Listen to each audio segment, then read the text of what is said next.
What's up, y'all? It's your girl Sakina, and I'm back with another review. This is my review for Ready to Love. This is season 9, episode 6. I had to remember it because DirecTV got it on season 3, episode 35. You know, between DirecTV and OWN, things are real ghetto when it comes down to these episodes and all of that. But anyway, yeah, I know for anybody who has been looking for me or only watch my Ready to Love reviews, I've been going through some things, okay, behind the scenes. So that's the reason why these reviews have been pushed back and delayed and all of that. So if you want to hear my little story time of where I've been and my experiences, tune into my Real Housewives of Atlanta review, the latest one that I put out, and that'll give you a little backstory to a partial backstory as to why some of my reviews have been late, because even before then I felt like I was just, you know, doing a whole lot, going through a whole lot and all of that. So anyway, let's get into Ready to Love. It's just like this episode with a double elimination. This is a double review. I will be doing 6 and 7 all in one. So let's get into it. So it's the ladies' week to send a man home. They're down in Tommy's Lounge, Tommy's Tavern. Shout out to Jasmine W. So yeah, they're down at the lounge, and he wants to know if any guys are actually putting in work. And the ladies are like, no, not really. They're not. There are some guys who are doing what they need to do, but majority of the men are not putting their best foot forward. So the mission for the dates this week is for the ladies to lay out their doubts to the men and, you know, see where that goes. The first date that we see is Aries and Phil. Y'all know I've been waiting for them to get together, and finally it is here. So they've done a lot of phone conversating, and, you know, they both agreed that they have good long conversations. Phil looked visibly nervous, but, you know, he started to warm up after a while. She shares her doubts with Phil. She is looking for a partner, somebody who is going to accept her sons. And he was like, at the end of the day, hopefully I'll leave here with a wife.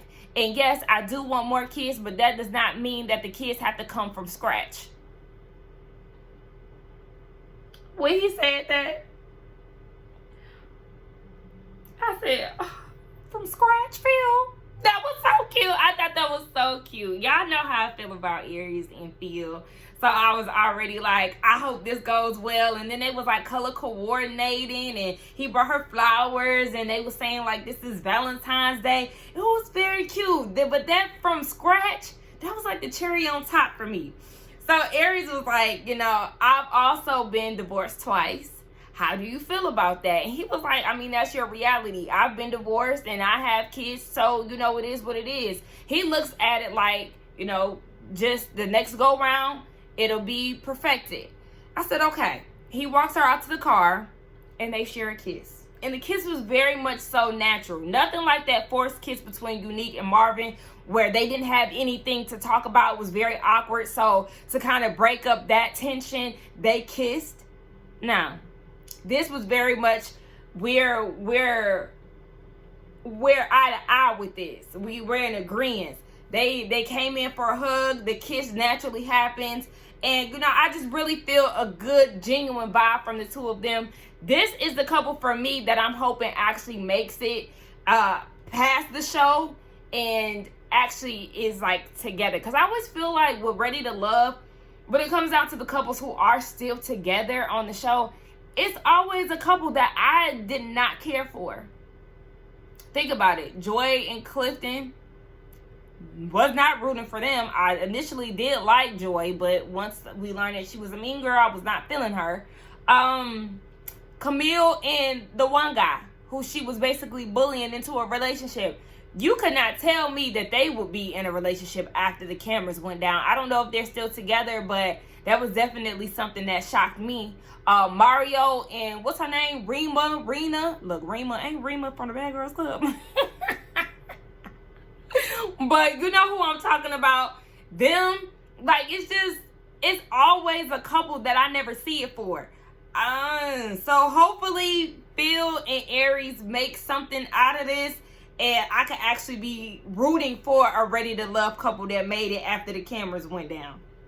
So we get down to the next date, and it's Sierra and Christopher. She wants to get to know him a little bit more, and he was asking how she is throughout the journey. her thing is she's worried about how the person is going to be after the honeymoon phase. And I agree with her when it comes down to that, because I always tell my friends and, you know, anybody that I'm talking to about relationships, I always tell them, look, everybody's nice in the beginning. After that phase is over, I always think of that being the scary part of not really knowing who a person really is. Now, I went on a date some years back. This is like 2017. Went on a date with this guy. Now, anytime that I'm meeting up with somebody, I always drive my own car. And I did drive my own car to his house, but I got in a car with him to go to the restaurant, because the restaurant was right up the street from his house, like not even 5 minutes. Anybody who live in Atlanta, he lived off of Gabi Road, and we went to the Mexican restaurant on Old National. So yeah, that's where we went. And what? What you doing? I'm filming. Can you close my door and get out? Go and close the door. He's doing all of this with his eyes closed, by the way, y'all. Close the door. Mama, I'm yelling at him. But yeah, we went to the Mexican restaurant on Old National. And on the way there, I forgot what I asked him, because like I said, this was years down the line. And he got like a little attitude. And I was like, oh, do you need to turn around and take me to my car so I can go home? And he was like, nah, I'm just letting you know. He was like, I'd rather show you who I am now than for you to be surprised later. And I was like, oh, well, you know, I can't be too mad at that. Oh, he was mad because I was a little late.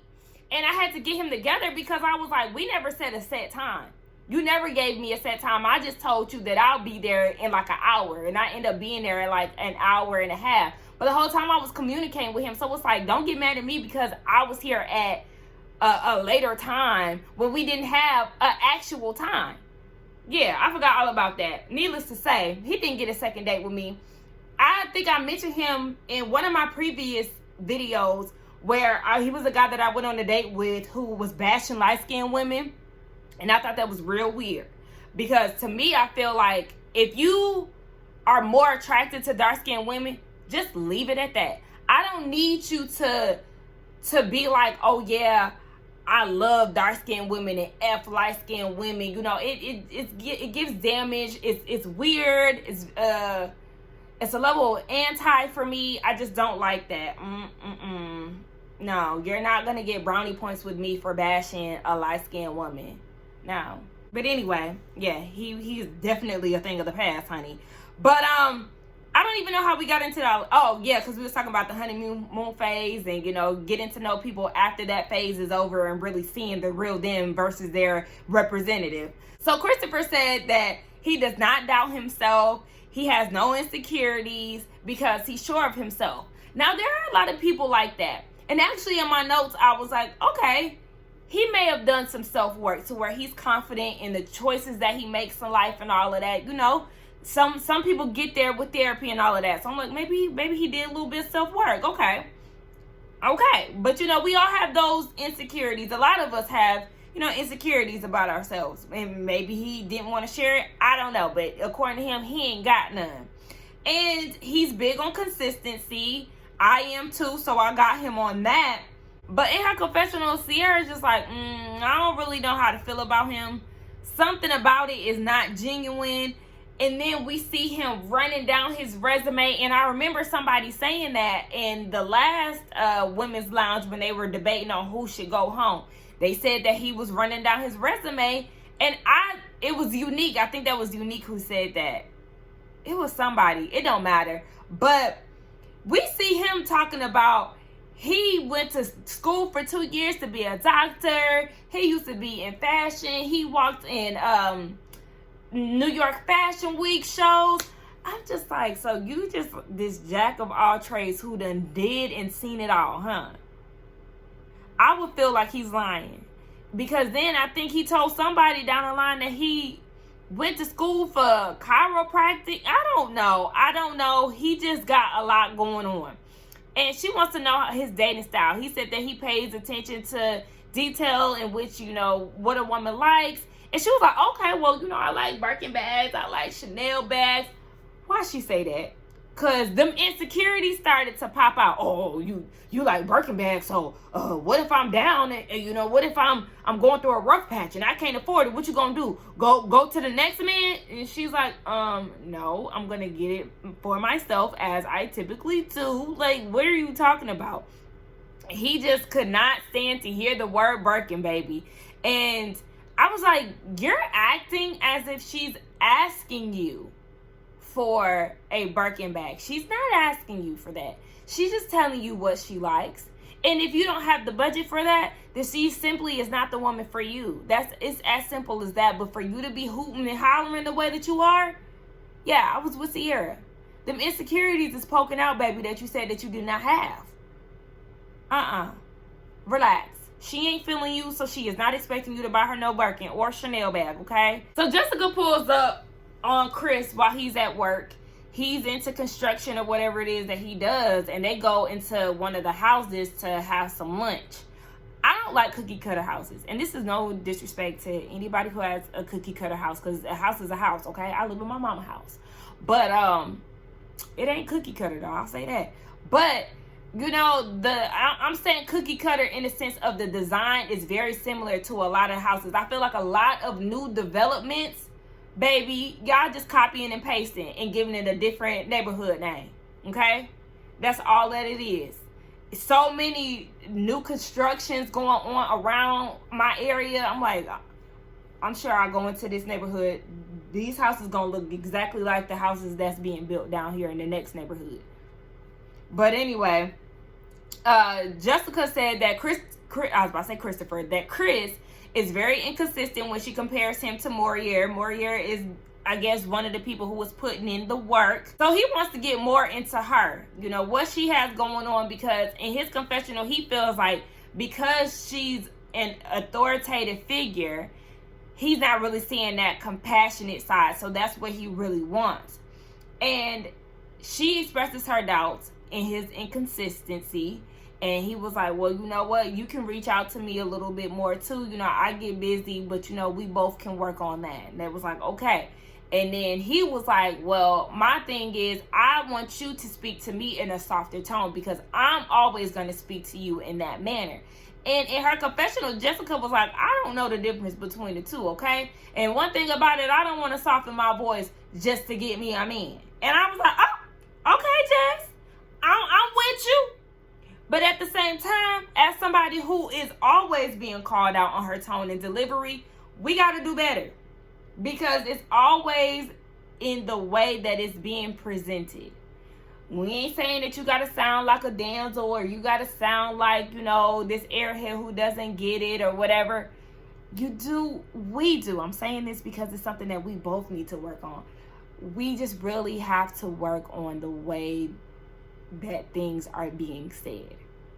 Because I'm in therapy, and my therapist, we had a phone session one day, and she was like, ooh, was you talking to that person the way that you saying it to me? And I was like, yeah.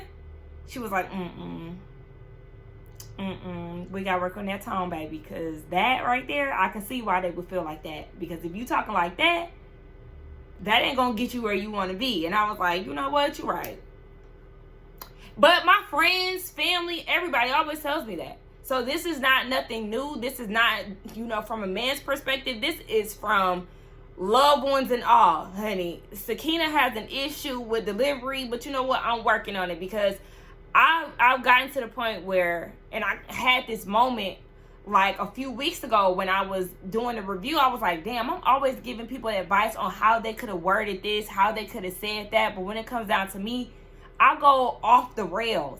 I need to take my own advice and really use my therapy tools to communicate with the people in my life.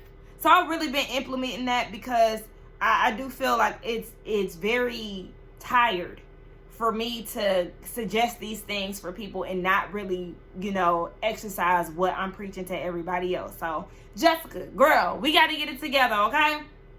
So, she just kind of feels like after that date you know, they've gotten some type of common ground, but I mean, we'll just see. So Marvin and Kat, they go on a date. I instantly recognized their body language, and it just was not, it wasn't much there for me. She has doubts when it comes down to him being monogamous. He, again, says that he can be. He's ready for kids. He's ready for marriage. She ain't really buying nothing that he's saying. She feels like he says these things, especially during the elimination week, to just secure his spot. I learned that Marvin is definitely a different type of person. He is intriguing. I will say that because he told her that he likes Power Rangers and he cosplays. I was like, oh, wow, okay. This is not what I was expecting from, you know, the dominant erotica author. I wasn't expecting that. But, you know, I was like, okay. I just kind of feel like Marvin can go home. But, you know, he is interesting to learn because I feel like we do learn more and more about him every time he speaks, even though we get tired of hearing about his sescapades. But anywho, Kira and Herbert, she invites him over to her house. Kira, that dog, that damn dog. No, ma'am. Why is your dog having his paws on the counter? Now, Herbert bought the dog a toy, which I felt was very smart. But my thing is, buy him some rawhide or something like that. That way he'll really stay out y'all way because he's too occupied snacking on the bone, okay? That little squeaky toy that you got him, that wasn't enough because he was jumping all on Herbert. I said, if you don't get your damn dog. Now, he cute, but he doing too damn much. Jake. I can't stand when people be giving their dogs human names. Even though my mom's dog's name is Roscoe, I still feel like that's not that humanly. Y'all let me know. But Jake, the dog, okay.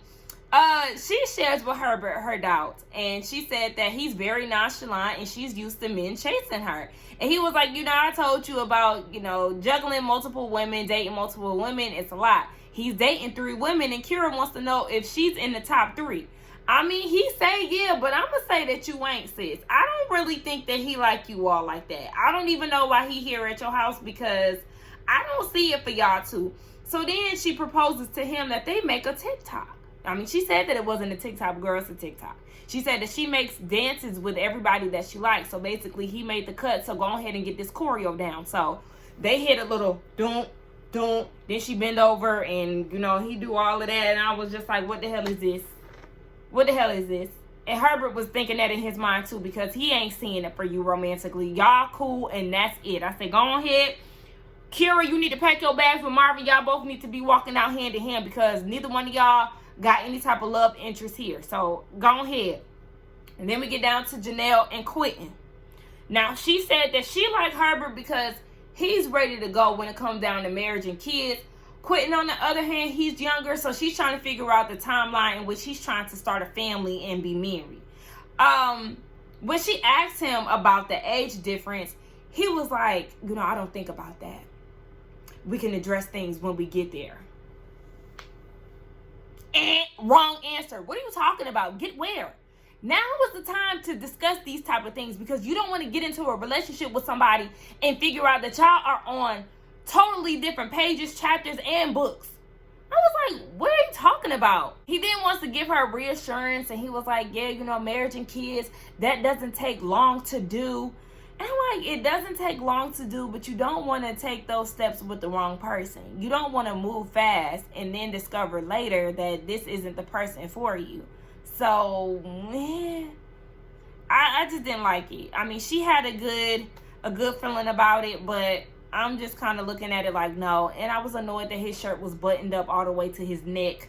It just felt smothering, but whatever, child. And he had his knees out. My mama hate when men have their knees out.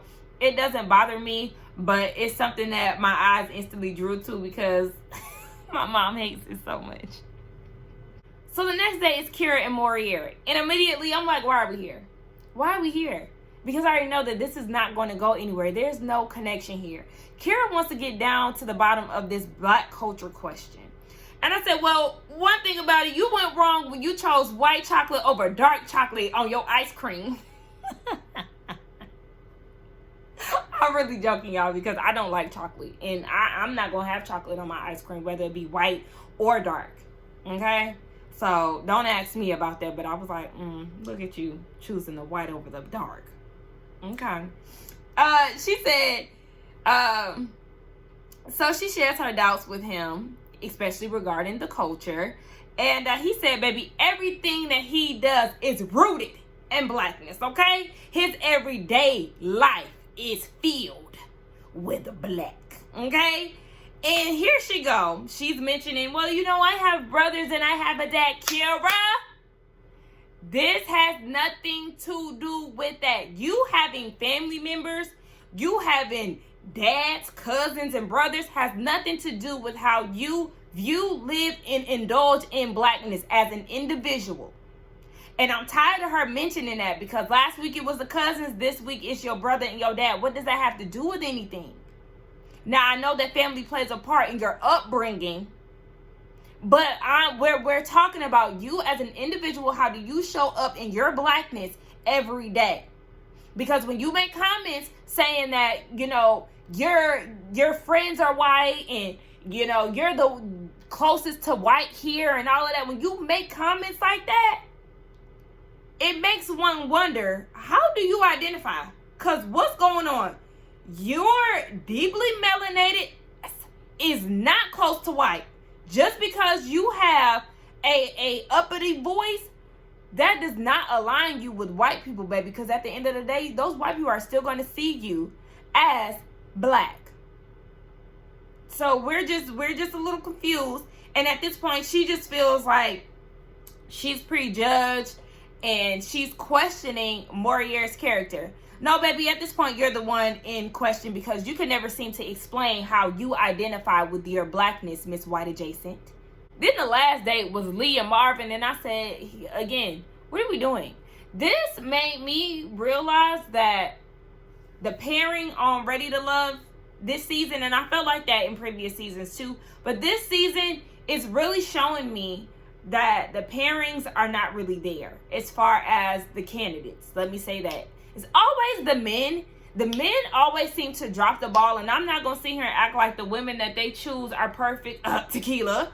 But yeah, I'm just kind of looking like my girls are going on pointless dates. At this point, I thought it was nice, you know, the episodes before, that they were going on dates with people that they typically wouldn't go on dates with. But at this point, I'm kind of looking like time is being wasted.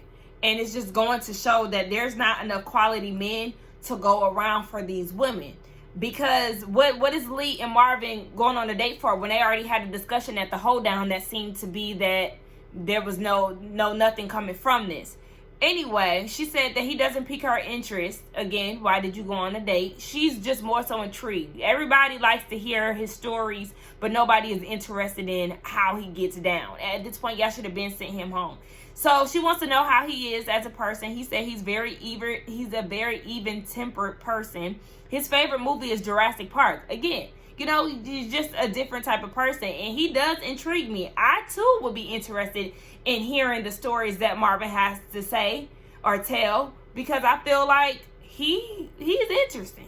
He said that he likes to compromise and blah blah blah. Again, just filling her ears with things that he feels that she wants to hear. This was a wasted date. Let's move on down to Tommy's Lounge. So all the ladies are interested in all the men that they went on a date with, pretty much.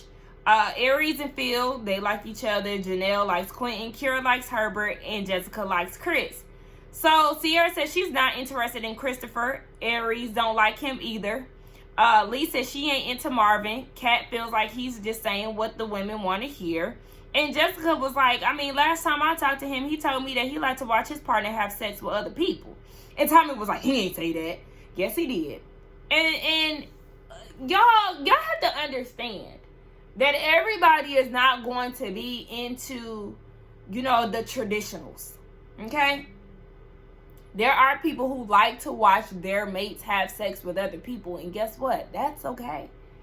I'm a person who feels like, do whatever you want to do sexually. Whatever you want to do sexually is okay with me, as long as it's two consenting people, two consenting adults. Okay? And you're not harming children, you're not messing with children, and all of that. As long as it's with grown adults who are consenting, have at it. I get annoyed when I see people turn their nose up so much to other people's, sex lives. And I feel like y'all get mad at Marvin, but y'all have these conversations. Y'all screaming all of that, but yet y'all are still intrigued by it. So just shut up about it. It just gets on my nerves. So Lee mentions Morier, and Kira feels like he just got a lot on his plate. And Jessica was like, not necessarily. I believe in people making time for what they want to make time for. And baby, he makes time for me. So I don't know what that say about you. So Kira brings up him talking about the black culture. And Janelle was like, I ain't mad that he blackity black. Okay, I'm here for it. And Kira was like, well, it rubbed me the wrong way. And Janelle was like, listen. Oh, well, she said it rubbed me the wrong way. And then she was like, so for that reason, I'm going to say that I'm not interested in Morier. And Janelle was looking like, she's just feeling some type of way because Morier is holding her accountable. And now she want to be shady and mess up his name and say it was an accident, but it really wasn't. So Tommy peeps that Jessica and Janelle giving Kira the side eye, and he calls it out. And Kira was like, yeah, they just doing that because I messed up Morier's name. And Janelle gets all buck and was like, stop playing with me. Why is all of that necessary? Kira apologized, if Janelle felt like that was disrespectful. That wasn't her intentions, but she was like, Janelle, let's be real. You've been snarky this whole time. And Janelle, I have not been snarky. You got it wrong. Just like you got it wrong that Quentin was into white girls. And it's like, yeah, you right with that, Janelle. But also, she's right in you being snarky. You've been snarky to her the moment that she was flirting with Red down at the bowling football thing. So let's not act like you're not stank because you've been stank with her for no reason. So then Janelle called out that Kira also said that she was, the most white person there. And she was like, that's not cute. Janelle, you're also right. Absolutely. That is not cute. So Jessica was like, you made comments saying that, you like black, but this is too black for me. What was y'all doing for her to say that? I want to know what was too black for you, Kira. And is it me? And did y'all notice that they spell her name different? It's like Kira now. But at first it was Kierra. Now it's like Keyra. They real ghetto over there on. I'm trying to tell you. So I do feel like Kira was trying to play victim in this situation as far as, talking about she's being singled out. But no, they're addressing what's really going on. Because, yes, why are you, identifying yourself as, this white person when you're clearly not? I'm not going to say identifying yourself as a white person, but, saying that you're the most white and all of that. That does raise an eyebrow. What are you talking about? But we're not going to act like Janelle is innocent because Janelle is just rude as hell. So Tommy tells them, look, it's going to be a double elimination. And we got 3 men at the bottom. It's Morier, Marvin, and Christopher. Morier was safe. By Marvin and Christopher, y'all need to get the hell on. And then it was Christopher trying to shade Sierra in his interview after he got eliminated. Talking about, you got people asking for Birkins, but you riding in an Uber. Ooh. Now, hold on. Now, let's take it to one of the most expensive cities to live in the world. New York City. Where the people don't have cars. And a lot of them catch taxis and cabs and subways, all the while toting their Birkin bags and Chanel's. Let's not do that, baby. Maybe she doing an Uber because she don't want to be in traffic, or maybe she don't want to run up the miles on her car. Don't do too much now, because on a lot of these shows, a lot of y'all arrived in Uber, so not too much. All right, so let's get into episode 7. All right, we're moving right along. So it's the men's week to send a woman home. And this time they have to introduce the women to their exes. Yes, y'all know we getting into the exes episode. So here we go. So we have Morier, his ex Jessica, the show's Jessica, and Janelle. And this was the most interesting date for me. So let's just go ahead and get into it, right? He's wondering how the ladies will feel about him being spiritual. You know, he's not really that into organized religion. And I said, good luck. Him and his ex Jessica, they've dated for 2 years. And Janelle wants to know what was the hardest thing about dating Morier. For his ex, it was the age difference. She was older at the time. And then the show's Jessica wanted to know what qualities would you want out of his new partner in order to support him. And she was like, you gotta have a sexual appetite. Like, y'all willing to get down and dirty? Do y'all have that type of energy? And both of the ladies, they became very apprehensive. And I felt like from that point of asking, do they have, you know, a healthy sexual appetite, it started to go downhill, because that's when they really started to, you know, get a little up in arms. Now, I understood Jessica in her confessional saying that, you know, she did not want to give that information to the ex. However, that is a question that you asked and she simply answered. But you don't have to get in detail, but you also don't have to act so, you know, off-putting about it. So the ex said that her and Morier connected through spirituality, you know, metaphysical things, and she wanted to know if that was a deal breaker for the ladies. Now, we didn't get a clear answer, and I think that was due to editing, but we didn't get to hear what they felt about it and whether or not it was an actual deal breaker. So she pulls out some tarot cards for them and was like, you know, I want to read the cards for y'all. And Janelle was like, well, no, you're not gonna do that for me, but you could do it for Jessica and Morier.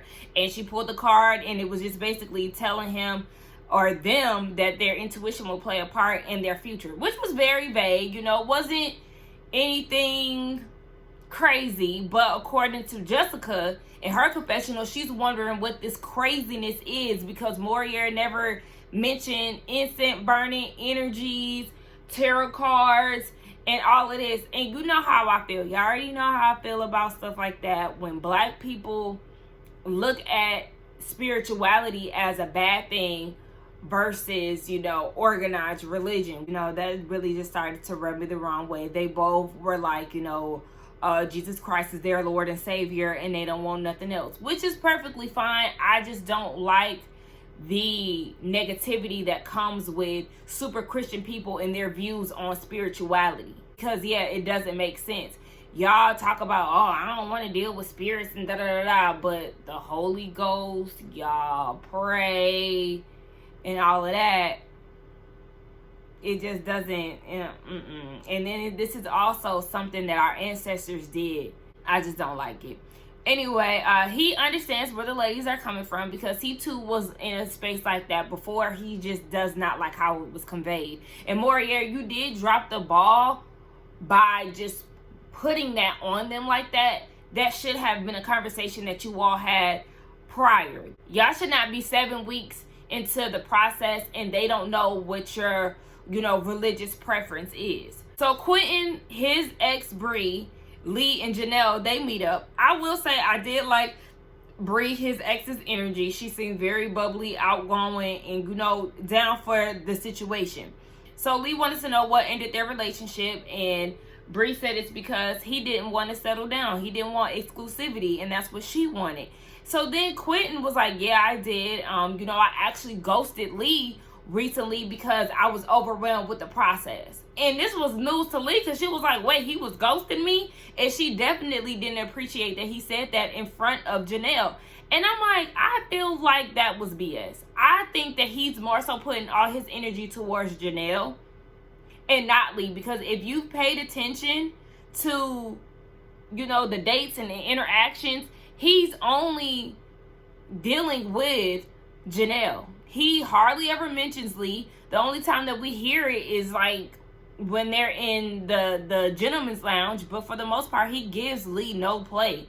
So at that point, Lee just shut down because she wasn't feeling it no more. And after the ladies leave, Quentin, he said that he does want to know why Lee shut down, because you tried to play her. The ex really didn't say who she liked better, though. So then we get down to Chris and his ex, Valerie, Aries, and Jessica. Aries, baby, I want you to step up your fashion game. I want you to just give us a little bit more. Very beautiful woman. Just give us a little bit more, okay? Give us a slit or something like that. Maybe that's not her comfort level, but I just need her to give us a little bit more. Some of the top choices that she picks, I don't really like. I didn't like the one when she went on a date with Chris, but I did like the top that she wore with Phil. And I liked last episode, the outfit that she had on with the date that she went on with Phil. So, sometimes I'll be like, yes. And then more so, I'll be like, no. So, you got it in you, girl. I just need you to give us a little bit more, okay, Miss Aries? So, Jessica enters the room. And according to Chris, she was loud and strong. And this did make the ex visibly uncomfortable. And I'm wondering why. So Jessica wanted to know why their relationship ended. And the ex said because she didn't want to be a forever girlfriend. He wasn't trying to tie her down. And she was like, yeah, no. And Chris was like, I do want to apologize to you again. We've talked about this before. But, he wanted to reiterate that. And Aries is getting hot and bothered, child, because she's like, oh, a man that can apologize, I find that real sexy. Okay, eat it up then, girl. So Valerie, the ex, was like, how can you be of service to him? A power player. And Jessica wanted to know what support looked like in Chris's eyes. And it's everything from physical, mental, all aspects of support. You have to be that for Chris.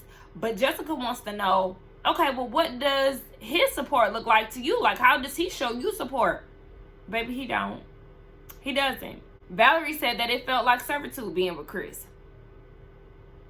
And yeah, he did not give that same support to her. And the fact that he even admitted that, I don't know if y'all peeped that, but he admitted that. And didn't try to say, but I've evolved since then, whatever. It's just strictly that. I said, And he African. I'm not trying to sit there and put that on all Africans, but he's African. So, do what you will with that. And Jessica says she got a lot to think about, as you should, sis. So, after the ladies leave, the ex feels like, Aries has this soft energy compared to Jessica, whose energy was overpowering and it wasn't soft. I said, child, you and Chris can both move along because that man is looking for a servant, and that's all that it is. Herbert, his ex Melanie, and Janelle, they all meet up at his house, and they talk about babies. Janelle does want to be a parent, but more so she wants to adopt instead of giving birth because, time is ticking. Herbert is thrown off because they never discussed that, and he wants to have biological children. So then they talk about marriage, and Janelle wants to be engaged by the end of the year or the top of next year. Girl, I'm going to need you to slow down. Herbert's pace concerns her. And at this point, they both concerned because he likes to move slow and she want to move fast now. So Morier, his ex Jessica, she meets up again and they're meeting up with Sierra.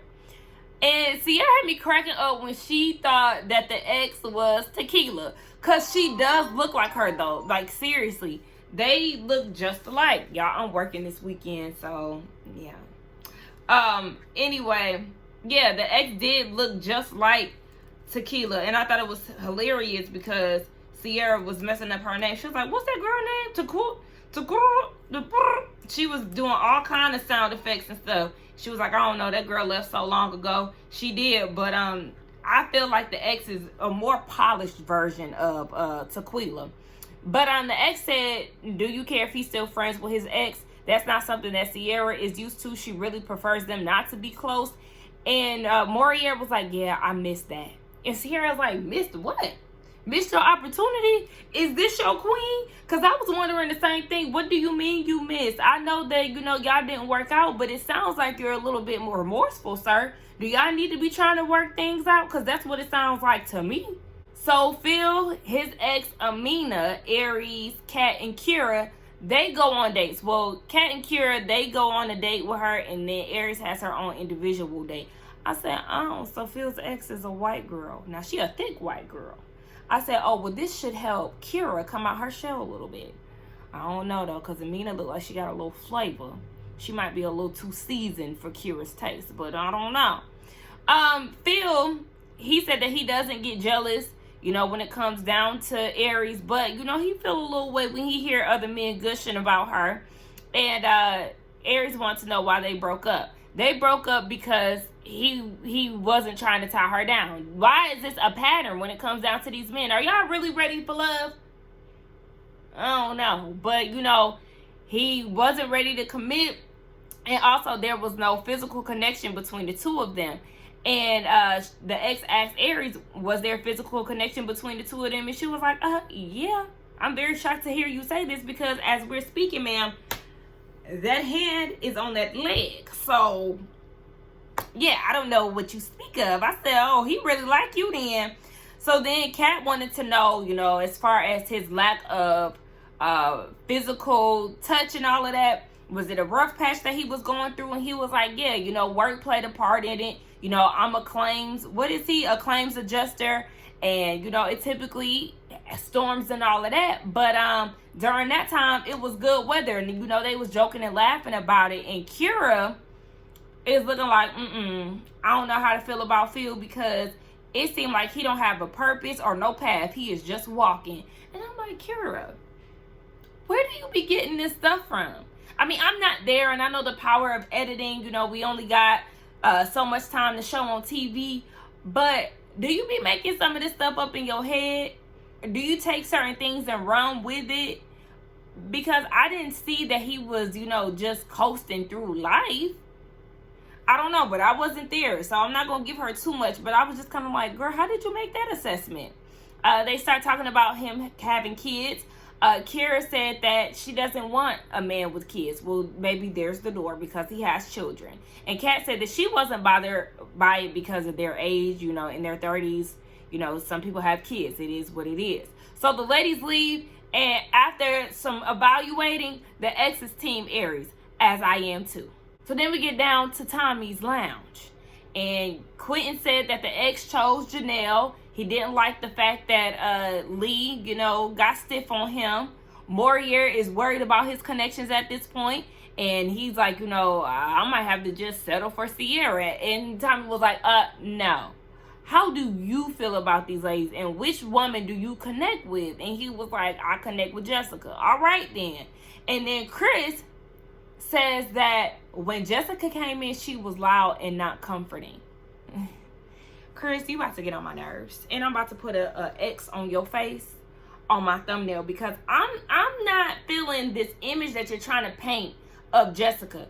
Jessica came in being herself, whether you deem that loud or whatever. She was being herself. She was being respectful. She even went and hugged your ex, who seemingly had an issue with her. It was y'all who had the issue. It's not her. Let's be very clear. I did not like that. And he said that the ex is a hard no. And Tommy is asking, how does he feel about it? And Chris is like, I've pretty much disintegrated himself from her. I don't like him. And anyway, like I said, Phil's ex was Team Aries. So then they start talking about who they're not into. Chris is not into Sierra because she gives homegirl vibes. And Phil just sees nothing there between them. There's no type of relationship conversation between them, so he ain't feeling it. Phil also is not feeling Lee. Morier is not feeling Kira, obviously, because of the, blackity black comments. She told him that she's not comfortable in a big group of black people. I'm like, baby, your case is just, it's getting worse and worse, girl. You do not like the blacks, and I don't like that. I don't understand. How do you get on a show called Ready to Love and you're not ready to nig?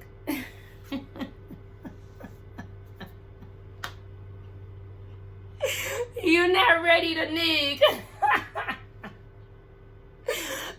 Don't mind me, y'all. I'm being silly. But yeah, girl, I mean, it's just confusing, because then, Quentin, he too is a victim of Kira. And he was like, she questioning me about liking white women. Whole time you done dated white men, girl. What's going on? She's a hot mess. So at the end of the day, Sierra and Kira, they're in the bottom two.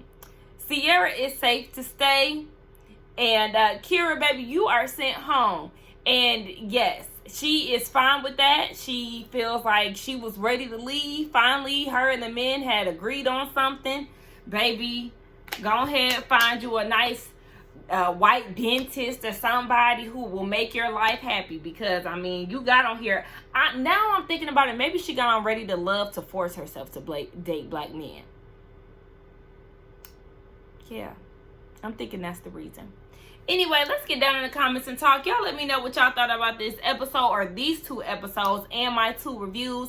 Don't forget to like, comment, and subscribe to my channel, and I will see y'all in the next one. Bye.